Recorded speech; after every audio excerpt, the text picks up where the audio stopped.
It was the end of a busy day. The engines had been working hard. They were feeling pleased and proud. Except Henry. He was feeling ill. "What's the matter with you, Henry?" Thomas asked. "My boiler's grumbling." "Maybe it's grumbling at you," teased Thomas. "That's not funny," hissed Henry. "You just don't care." But Emily saw that Henry was leaving a puddle of water behind. She was worried. The next morning, Sir Topham Hatt arrived. "Thomas, Percy, Henry, I want you to collect some freight cars and take them to the docks." "Yes, sir," cried Thomas and Percy. Henry watched the engines puff away. He didn't feel well. "Useful engines don't complain," Henry muttered. He was leaving water everywhere as he chuffed towards the coaling plant. When Emily saw this, she was more worried than ever.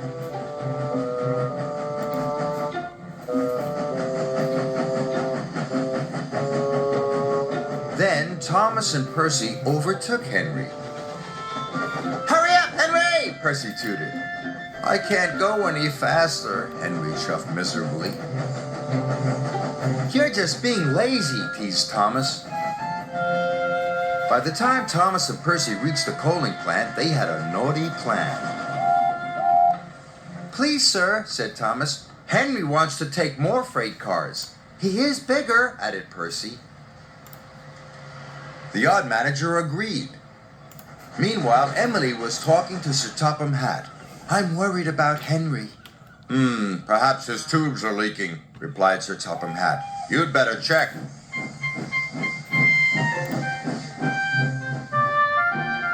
By the time Henry reached the coaling plant, Thomas and Percy had already left. "Why did Thomas and Percy leave me so many freight cars?" moaned Henry. "They know I'm not feeling well."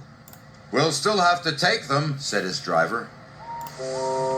Henry chuffed and puffed and pulled his long line of freight cars.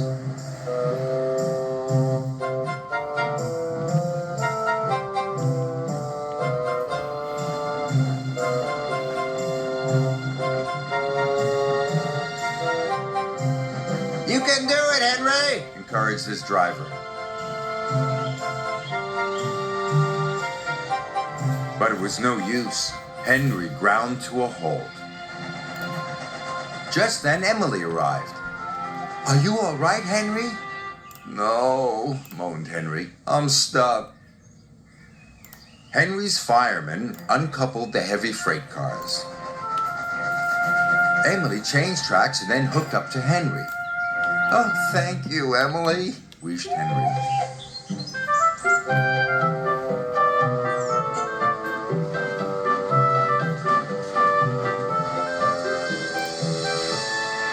Emily and Henry puffed into the docks.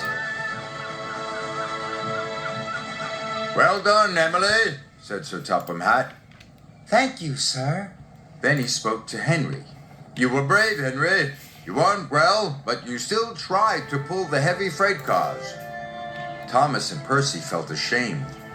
"We're sorry, Henry," said Thomas. "We didn't think you were really sick," added Percy.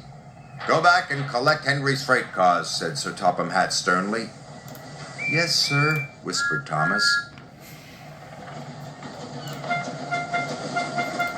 Soon Henry was mended and back at work. "You're looking so much better," said Emily. "Well, they mended my tubes, but they didn't even look at my brakes, my gauges, my squeaky wheels." Emily smiled. "All in good time, Henry." Poor